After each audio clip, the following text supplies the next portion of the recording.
के हाथ में बांसुरी कहां से आ गई? हो गया विश्राम?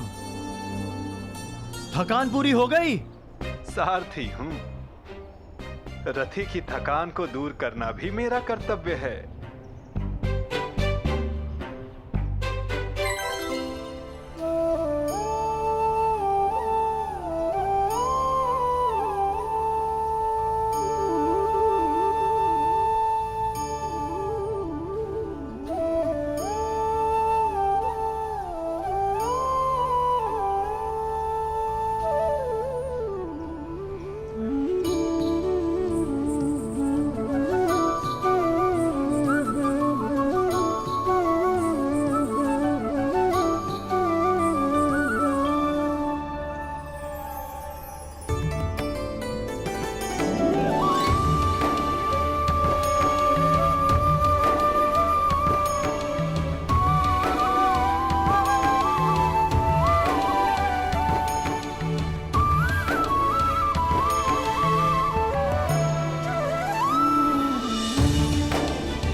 कैसा अनुभव हुआ?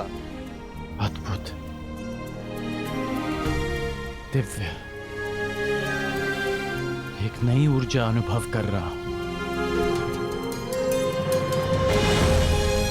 मन में शांति है, संतोष है, आनंद है। जब मन शांत है, संतुष्ट है, तो क्या अब भी युद्ध करना चाहते हो या वापस अंग चलना है? मेरे लिए शांति और संतोष मेरे कर्तव्य पालन में है, मेरे वचन पालन में है। और इस समय मेरा कर्तव्य और वचन मुझे जरासंध की सहायता के लिए पुकार रहे हैं। प्रस्थान करो नटवर। जैसी महारथी की इच्छा।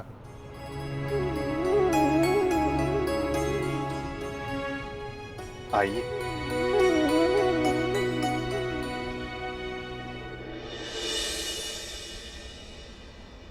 अच्छा, वर्णावतवासी माता कुंती का सत्कार करना चाहते हैं? जी।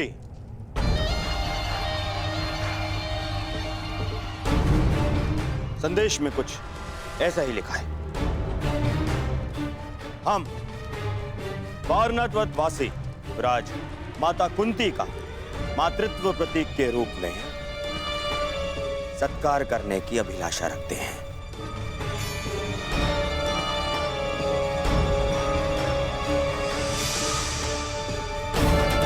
महाराज ये सौभाग्य प्रदान करके हमें कृतार्थ करें।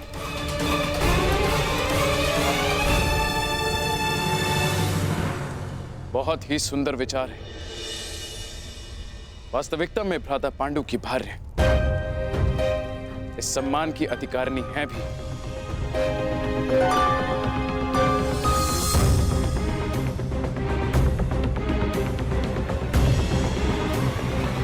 वो तो ठीक है ज्येष्ठ पिताश्री, परंतु एक बात समझ नहीं आई। ये निमंत्रण तुम्हें क्यों भेजा गया दुर्योधन?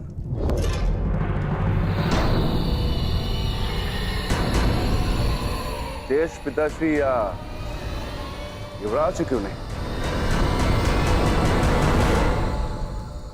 इसलिए क्योंकि मैंने पुरोचन को बुलावा भिजवाया था।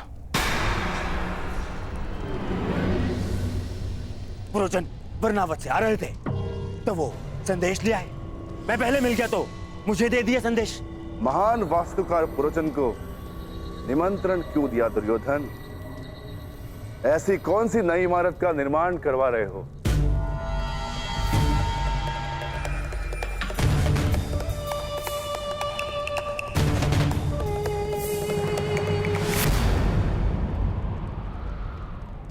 नहीं, वो क्या है कि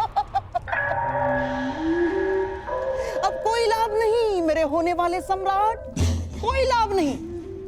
चतुर भीम ने तुम्हें पकड़ ही लिया है। बात यह है भीम कि दुर्योधन अपने ज्येष्ठ भ्राता को भेंट देने के लिए एक सुंदर महल का निर्माण करवा रहा है।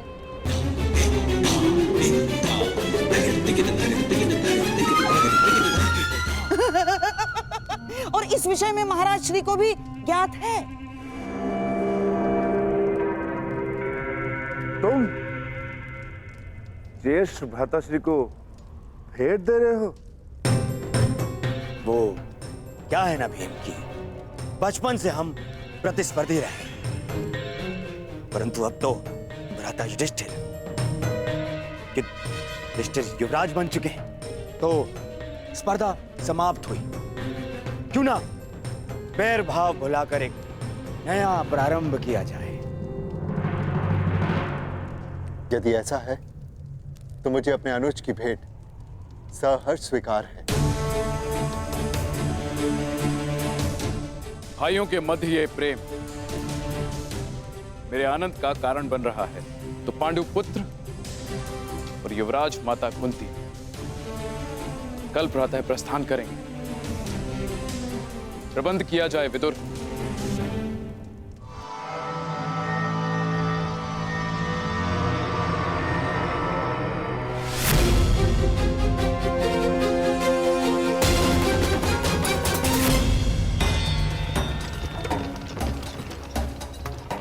कब तक पहुंच पाएंगे हम? मार्ग का क्या भरोसा अंगराज, कदाचित कल प्रातः तक या मध्यांक तक या फिर संध्या भी हो सकती है। नहीं, हमें शीघ्र पहुंचना होगा। युद्ध प्रातःकाल प्रारंभ होने वाला है। योद्धा का युद्ध और मनुष्य का प्रारब्ध उसके कर्म के हाथों में होता है वीर। यदि इतनी ही शीघ्रता थी तो जलधारा के सामने इतना समय क्यों व्यर्थ किया? जला देते बाण, सुखा देते नदी को, मर जाने देते सारे जीव जंतुओं को। मैंने तुमसे पहले भी कहा है कि निर्दोषों का वध मुझे स्वीकार नहीं। यदि कोई लक्ष्य बिना रक्तपात के प्राप्त किया जा सके तो प्रयास अवश्य करना चाहिए।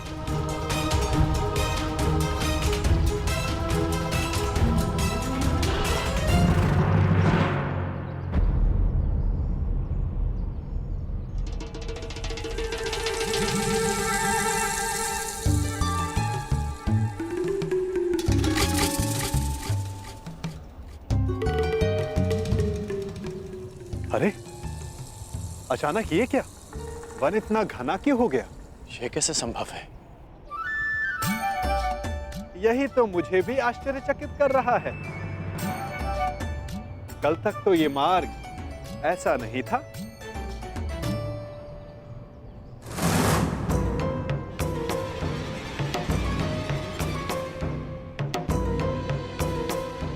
एक दिन में अचानक ऐसा क्या हो गया?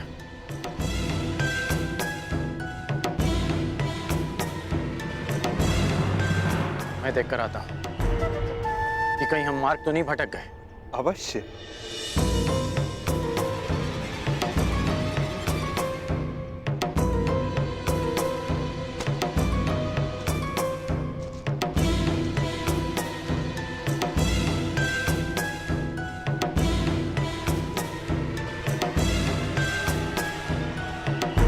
अंगराज!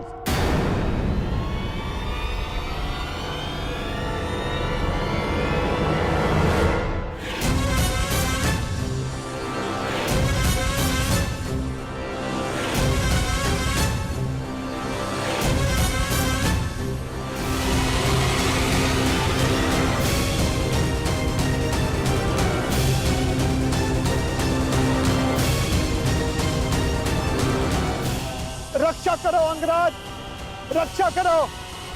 मैं आपका सारथी हूं, मेरी रक्षा करना आपका कर्तव्य है अंगराज। रक्षा करो अंगराज, ये सर्प मेरे प्राण ले लेगा अंगराज। अंगराज सहायता करो अंगराज, अंगराज, अंगराज।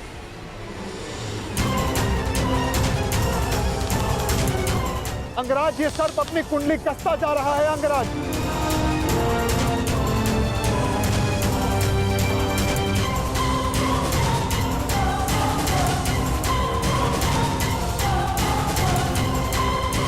अंगराज सहायता।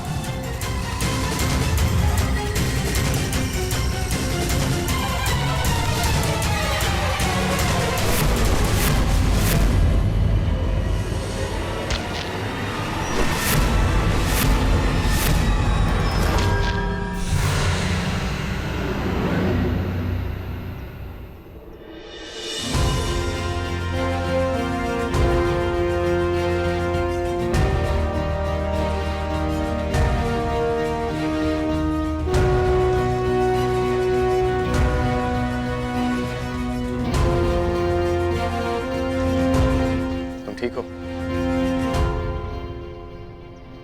तो चलें।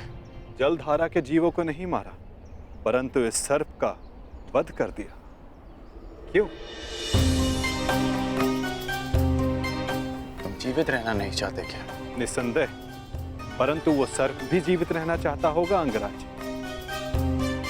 मेरा तात्पर्य ये है, अभी कुछ ही देर पहले रक्तपात से बचने वाले, शांति और अहिंसा का समर्थक होने वाले अंगराज इस समय भिन्न व्यवहार क्यों किया? क्यों उस सर्प का वध कर दिया? क्यों अशांति की? क्योंकि परिस्थितियां भिन्न थीं। हाँ, मैंने उस सर्प को मारा क्योंकि उसने तुम पर आक्रमण किया। शांति भंग उस सर्प ने की, मैंने नहीं।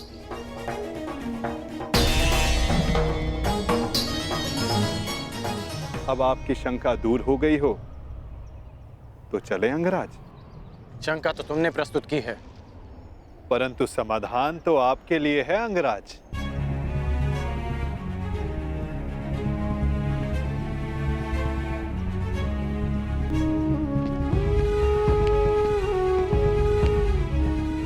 वास्तविक शांति और मिथ्या शांति में अंतर कर पाने की योग्यता, दृष्टिगत से परे देख सकने की क्षमता जो तुम में है, वो हर मनुष्य में नहीं होती।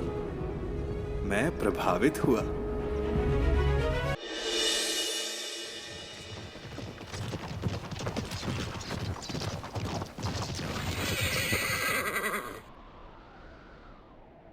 ये अचानक रथ क्यों रोक दिया? निद्रा का अनुभव हो रहा है अंगराज।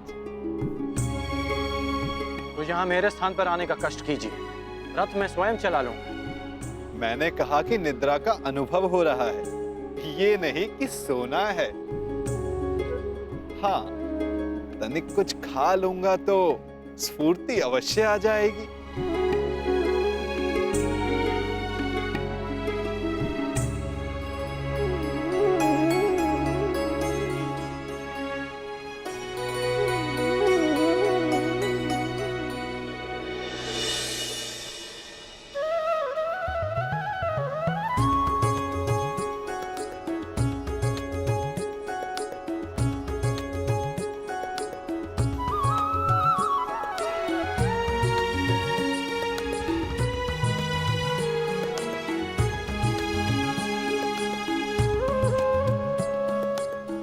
ये पात्र कहां से आ गया?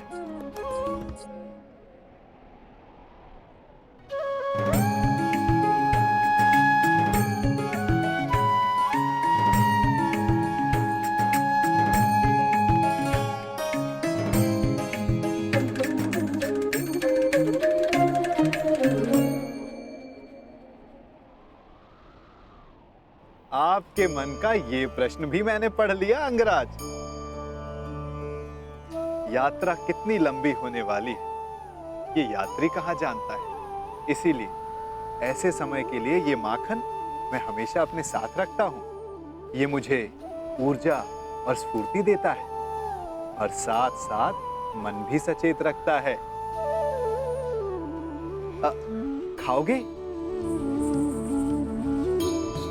खा लो। ठीक है, तुम इतना कह रहे हो तो खा लेता।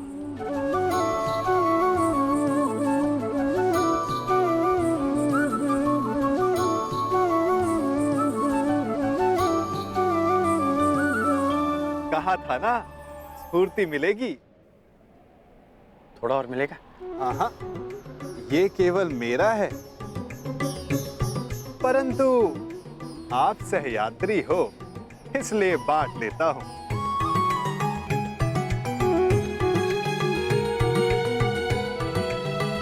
कभी सुना है आपने कि माखन और दूध में शत्रुता हुई है? इस बात का क्या तात्पर्य है मैं समझा नहीं। क्या पूछना चाहते हो? यही कि वासुदेव कृष्ण से युद्ध करने क्यों जा रहे हो?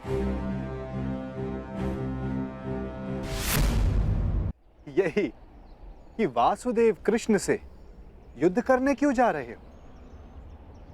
जबकि समान गुण वालों को मित्र होना चाहिए। अच्छा, हम दोनों में क्या समानता है बताओ?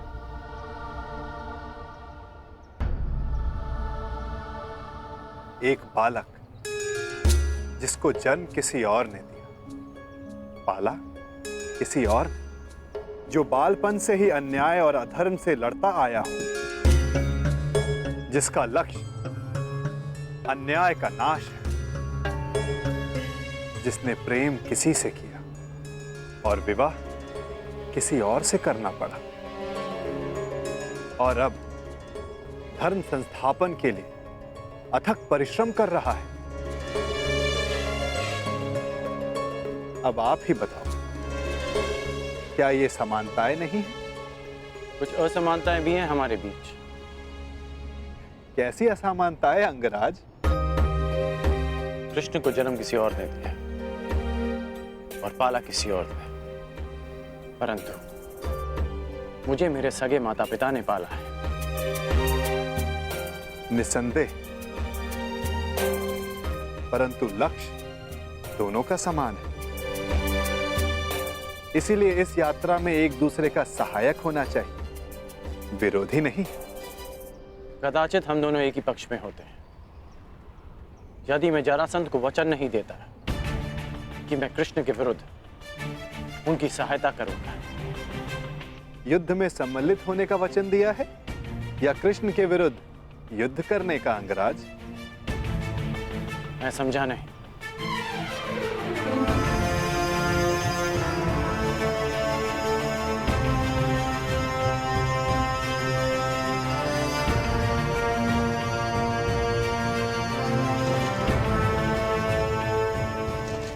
जिस प्रकार आंगन में बीज बोने से पहले यह जान लेना चाहिए कि उससे फल मिलेगा या कांटे, उसी भांति वचन देने से पहले सावधान रहना चाहिए। वचन ऐसा अश्व है जिसे समझ की रस्सी से ना बांधा जाए तो अनियंत्रित होकर अपने सवार को हानि पहुंचा सकता है। क्या आप जानते थे कि जरासंध वचन में आपसे कृष्ण के विरुद्ध युद्ध करने की मांग रखेंगे?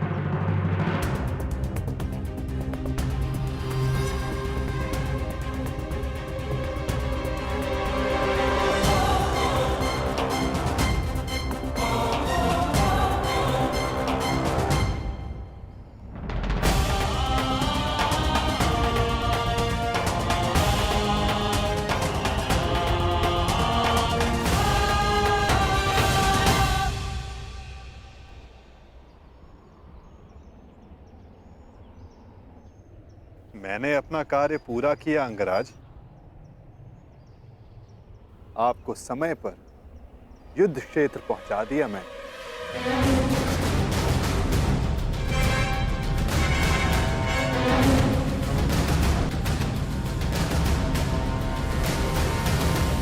आवश्यक भी था, क्योंकि हम दोनों के यहां आने से पूर्व युद्ध प्रारंभ नहीं हो सकता था। तो आपको लगता है कि जरासंध आपके बिना युद्ध नहीं करेगा? मेरे बिना जरासंध युद्ध प्रारंभ कर सकता है,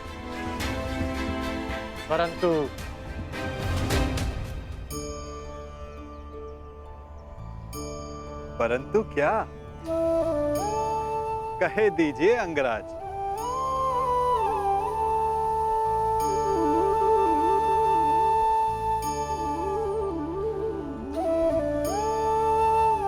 कहने की आवश्यकता नहीं, सारथी हैं आप, सचेत भी हैं, तो अपने रथी का मन पढ़ लीजिए। सारथी का कार्य पूर्ण हुआ, परंतु रथी की तीसरी परीक्षा अभी शेष है।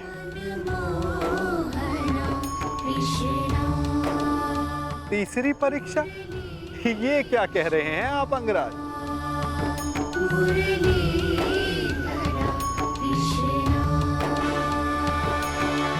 वही जो आप ना समझने का अभिनय कर रहे हैं।